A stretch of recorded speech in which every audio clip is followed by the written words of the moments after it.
पहले तो आपको बधाई कि आप थाईलैंड और मलेशिया घूम के आ गए। कैसा अनुभव रहा आपका? यहाँ पे अच्छा रहा। ये मेरा पासपोर्ट है, ओके। और पासपोर्ट के बाद मलेशिया का जो यहाँ पे सील लगी। जय भारत दोस्तों, मैं बात करने वाला हूँ पिछले हफ्ते बहुत सुर्खियों में रहे राहुल भाई बामनिया के बारे में, जो कि उनका एक इंटरव्यू लिया गया सिविल लाइफ के चीफ एडिटर द्वारा। उसमें वो बता रहे हैं कि उनके साथ मलेशिया में क्या हुआ और किस वजह से हुआ और आखिर उनको 4 दिनों क्यों रोका गया, वही सारी बातें बता रहे हैं। तो उनकी बातें आप खुद सुनिए। तो पहले तो आपको बधाई कि आप थाईलैंड और मलेशिया घूम के आ गए। कैसा अनुभव रहा आपका? अच्छा रहा, मज़ा आया सर। इस जर्नी में बहुत मज़ा आया। मलेशिया की जो जर्नी थी वो आपकी चर्चाओं में रही। क्या हुआ था वहाँ पे आखिर आपके साथ? सर मेरा वहाँ पे मेरे जैसे मलेशिया गया था, वो मैंने सारी डिटेल दी है। इमिग्रेशन, मेन पॉइंट इमिग्रेशन का था कि इमिग्रेशन वालों को फील हुआ ऐसा कि वहाँ पे मलेशिया का टूरिस्ट वीज़ा फ्री है, जिसके कारण बहुत सारे अपने इंडियंस जाते हैं जो वर्क वीज़ा पे जाते हैं, मतलब टूरिस्ट वीज़ा लेके काम करने के लिए चले जाते हैं। तो उन लोगों को रोकने के चक्कर में मुझे भी उनके साथ साथ रोक लिया था, जिसकी वजह से मुझे 4 दिन तक, अराउंड 3 नाइट और 4 दिन तक मुझे वहाँ पर रखा और वापस उसकी सारी जानकारी निकलने के बाद मुझे 21 तारीख को डिपोर्ट कर दिया था अपने इंडिया में। तो इस 3-4 दिन है आपके कैसे रहे वहाँ पे? मन में क्या चल रहा था? सर जी बिल्कुल पहला दिन था, बहुत डर था। मैं एक वीडियो मेरे पास है जिसमें मैं रोया भी था। बट ये होता है ना सर, एक दिन अपन रोएंगे, दूसरे दिन दुख हल्का हो जाएगा। वहाँ पे बहुत सारे इंडियंस थे, पाकिस्तानी थे, सीरिया के थे, सूडान के थे, बहुत सारे लोग थे जिनके साथ दुख शेयर किया और अपना दुख हल्का किया। वैसे वैसे नॉर्मल होते गया। फिर मुझे कोई आइडिया नहीं था कि वापस इंडिया कब भेजेंगे। फिर 20 तारीख को मेरे पास संदेश आता है जिसमें मुझे इंडिया भेजने का संदेश आई और मैं वापस इंडिया आया 20 तारीख शाम को। मेरे पास आदेश आया। राहुल भाई को 20 तारीख को इंडिया रवाना कर दिया गया था, इंडिया भेज दिया गया था।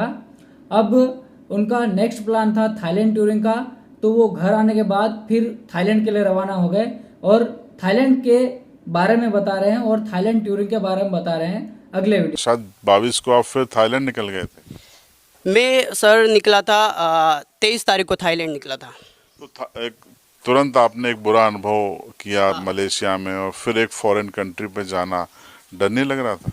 सर डर, मुझे ज़िंदगी में बहुत सारी मेरे साथ प्रॉब्लमें आई है, तो ऐसी छोटी प्रॉब्लम से मैं नहीं डरता हूँ और ज़िंदगी में हमेशा आगे बढ़ने की कोशिश करता हूँ। ऐसी प्रॉब्लम को फेस करने की मुझे आदत हो गई सर। तो अब आप मलेशिया और थाईलैंड भी आ गए हैं। आपने एक इंस्टा पे वीडियो भी डाला है कि भाई मलेशिया मत आओ।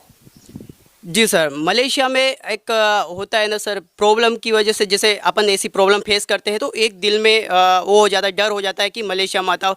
बट मैं उस पर बोलना चाहूँगा, वो होता रहता है ज़िंदगी में। आप मलेशिया घूमने जाओ, मुझे फिर वहाँ पे क्लियर हुआ वहाँ के बहुत सारे मलेशिया के लोग भी बहुत अच्छे हैं। वो एम्बेसी का एक रूल होता है जानकारी निकालना, तो वो निकालती है। बट मलेशिया घूमने जाओ, ठीक है, हर किसी के साथ हर बार नहीं होता है। वो अपनी जानकारी है, एम्बेसी वाले अपनी जो इमिग्रेशन वाले वो अपनी जानकारी निकालते हैं और जानकारी के बाद आप छोड़ देते हैं, आप अगर गलत नहीं हो तो।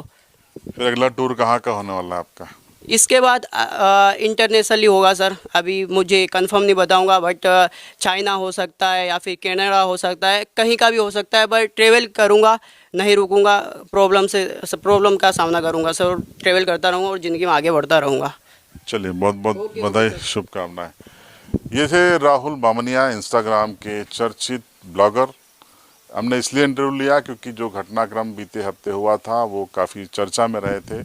उनके जुबानी आपको बताना हम चाहते थे। राहुल भाई ने अपने अगले टूर का भी प्लान बताया है और अगले टूर के लिए भी उन्होंने राहुल भाई ने अगले टूर के लिए भी बताया गया है कि अगला टूर कहाँ का करने वाला है, कंफर्म नहीं बताया, लेकिन इंटरनेशनली टूर करेंगे। राहुल भाई रुकने वाले नहीं है, तो हम भी चाहते हैं कि राहुल भाई टूर करते रहें। लेकिन कुछ लोग जो है उन लोगों ने अभी भी न्यूज़ फैलाई थी कि राहुल भाई ने कि फेम पाने के लिए ये सब हरकत की है, जबकि वो मलेशिया गया नहीं। तो वही उन लोगों को तमाचा मारने के लिए राहुल भाई अपना खुद प्रूफ दिखा रहे हैं कि वो मलेशिया में, उनके डॉक्यूमेंट दिखा रहे हैं कि मलेशिया का क्या क्या है और क्या नहीं, वो सारी चीज़ें बता रहे हैं। देखिए वीडियो में। बहुत सारे लोग बोल रहे थे ये मेरा पासपोर्ट है, जिसमें मेरा फ़ोटो दिखा देता हूँ आपको। यहाँ पे ये मेरा पासपोर्ट है, ओके। और पासपोर्ट के बाद मलेशिया का जो यहाँ पे सील लगी हुई है, देख सकते हो, ये है भाई मलेशिया की सील, यहाँ पे आपको दिख रही होगी, ये मलेशिया की सील। अब तो ये क्लियर हो गया, Clear हो आप गए थे, इसमें कोई मतलब एसपी साहब ने भी बयान दे दिया और वहाँ के एम्बेसी ने भी मान लिया। एक्चुअली वहाँ प्रॉब्लम ये थी कि वो डेट को लेके कंफ्यूज हुए थे एम्बेसी के लोग। जब क्लियर हुआ कि आप 17 से 20 के ड्यूरेशन में थे तो चीज़ें क्लियर हो गई। बिल्कुल। मैं एक बात और बोलना चाहूँगा सर अपने इंडिया के अधिकारियों से कि किसी भी कोई भी लड़का हो, कोई भी जानकारी बिना अच्छे से जानकारी निकाले बिना कोई भी आदेश ना दे, कोई न्यूज़ ना दे जिसकी वजह से उस लड़के की ख्याति खराब हो। पूरी जानकारी निकाले, उसके बाद न्यूज़ दे। तो राहुल बामनिया का आपने इंटरव्यू सुना।